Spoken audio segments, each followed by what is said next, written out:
अब रुक करते हैं अगली बड़ी खबर की ओर, जहां एम्बुलेंस कर्मचारियों पर सख्ती की तैयारी कर दी गई है। एसएमएस मेडिकल कॉलेज के बाहर बड़ी संख्या में पुलिस बल तैनात है। देर रात से आंदोलनकारियों को समझाने की कोशिश की जा रही है, लेकिन अभी तक उन्होंने जेएलएन मार्ग खाली नहीं किया है और बगैर अनुमति के जेएलएन मार्ग पर बैठे हुए हैं। आंदोलनकारियों को हटाने के लिए अब कवायद शुरू कर दी गई है। फिलहाल शहीद स्मारक पर आंदोलनकारियों को धरने की अस्थायी मंजूरी मिल गई है, लेकिन जेएलएन मार्ग से उनको उठाने की तैयारी की जा रही है। देर रात से समझाइश का दौर जारी है और पुलिस बल तैनात कर दिया गया है। एम्बुलेंस कर्मियों के ऊपर सख्ती की तैयारी की जा रही है, कर्मचारियों के ऊपर सख्ती हो सकती है। एसएमएस मेडिकल कॉलेज के बाहर बड़ी संख्या में ये लोग मौजूद हैं और अब बड़ी संख्या में पुलिस बल को तैनात कर दिया गया है, लेकिन अभी तक आंदोलनकारियों ने जेएलएन मार्ग को खाली नहीं किया है।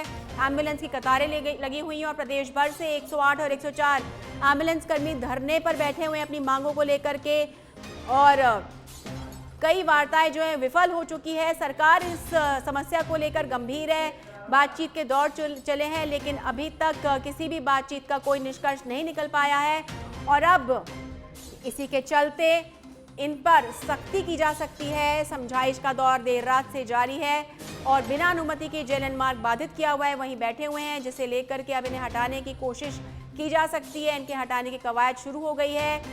हड़ताल जो है अभी तक जारी है, आंदोलनकारी जारी है, लेकिन फिलहाल शहीद स्मारक पर इन्हें अस्थायी मंजूरी दे दी गई है अपना धरना प्रदर्शन करने की, अपनी बात रखने की। इनकी 2 दौर की जो वार्ताएं हैं, प्रतिनिधिमंडल मिल चुका है अधिकारियों से, लेकिन अभी तक वो वार्ता विफल रही है, कोई निष्कर्ष नहीं निकल कर आया है। और इस पर अधिक जानकारी देने के लिए हमारे सहयोगी सतवीर सिंह राठौड़ लाइव जुड़ चुके हैं हमारे साथ में। सतवीर, अब इन पर सख्ती की कवायद शुरू हो चुकी है, पुलिस बल तैनात है, क्या है अभी परिस्थिति वहां पर?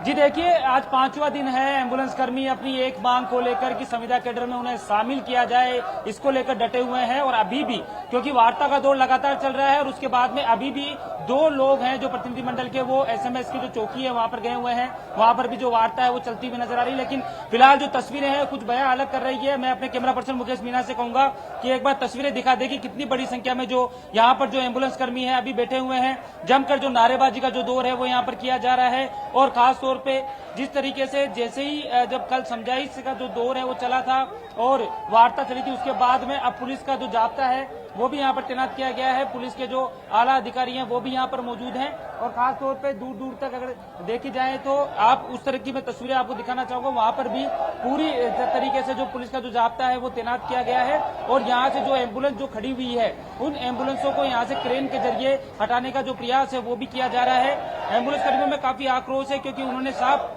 जो चेतावनी है वो ये दी है कि वो लगातार अपनी मांग को लेकर सरकार तक अवगत करा रहे हैं, वार्ता भी कर रहे हैं, लेकिन इसके बावजूद भी उनकी जो मांग है वो यहाँ पर पूरी नहीं हो रही है। और ऐसे में उन्होंने साफ तौर पे चेतावनी दी है कि जब तक उनकी जो मांग है वो पूरी नहीं होगी तब तक उनका जो आंदोलन है वो लगातार जारी रहेगा। फिलहाल एम्बुलेंस के साथ बिना अनुमति के जेएलएन मार्ग को उन्होंने बाधित किया हुआ है, वहाँ पे लगातार इनका आंदोलन जो है जारी है।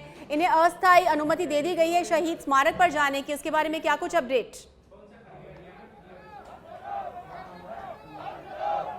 जी देखिए, जिस तरीके से इनको कहा गया है कि आप शहीद स्मारक पे जाके अस्थायी तौर पर अपना आंदोलन कर सकते हैं, लेकिन इन्होंने साफ तौर पे कहा है कि वो यहाँ से हटने वाले नहीं हैं, क्योंकि लगातार वो अपनी बाजी मान के लिए यहाँ पर डटे हुए हैं और आज नहीं पिछले कई वर्षों से लगातार जो संघर्ष है वो यहाँ पर करते हुए नजर आ रहे हैं। और ऐसे में पूरी तरीके से उन्होंने चेतावनी भी दी है कि अब ये आंदोलन आर पार की जो लड़ाई है वो यहाँ पर देखने को मिलेगा। और आप देख सकते हैं कि कितनी बड़ी संख्या में जो एम्बुलेंस कर्मी है वो यहाँ पर मौजूद है। नारेबाजी का जो दौर है वो यहाँ पर किया जा रहा है। और एक और जो बड़ी खबर है वो सामने आई है कि अभी जिस तरीके से इन्होंने 24 घंटे का जो अल्टीमेटम है वो यहाँ पर दिया है कि अगर इनकी मांग नहीं मानी गई तो ये अपने परिवार और बच्चों के साथ में भी यहाँ पर धरना देने में पीछे नहीं हटेंगे।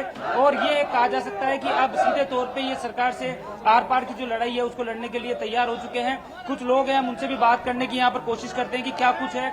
आपकी जो बातचीत चल रही है, लगातार बातचीत पर हल नहीं निकल पा रहा है और अब यहाँ से पुलिस बल भी पहुंचा है, क्या कहेंगे? हमारी बातचीत चल रही है, जब हम बात करने पहुंचते हैं तो हमारी वार्ता विफल हो रही है। जो हमारी कंडीशन है वो मानने को तैयार नहीं है। हमारा जो मानना है कि हमको सिर्फ ठेका प्रथा में शामिल किया जाए, उसको समाप्त किया जाए ठेका प्रथा को, और ठेका प्रथा को समाप्त करने का हम सबको संविधान में शामिल किया जाए। वो वहाँ को संविधान में शामिल नहीं करना चाहती है और ये बोल रही है कि हम तुम्हें संविधान में शामिल नहीं कर सकते, क्योंकि उनका पुलिस का पूरा जाब्ता यहाँ पे तैनात किया गया है। क्या कब आ गया था जाब्ता और क्या कुछ बात हुई थी?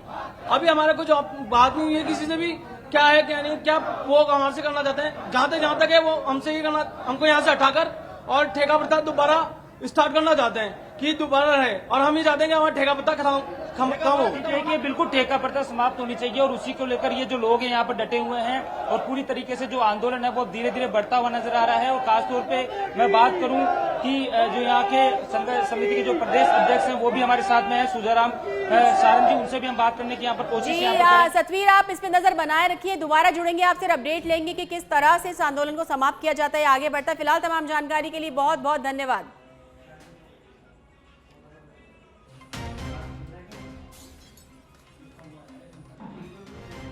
तो आपने सुना जहां किस तरह से आंदोलनकारी अपनी मांगों को लेकर लगातार धरना प्रदर्शन कर रहे हैं और उन्होंने साफ मना कर दिया है वहां से उठने के लिए और कहा है कि यदि सरकार ने उनकी चेतावनी नहीं मानी तो वो अपने परिवार को लेकर धरने पर बैठ जाएंगे और अपने धरने को आगे बढ़ाते रहेंगे।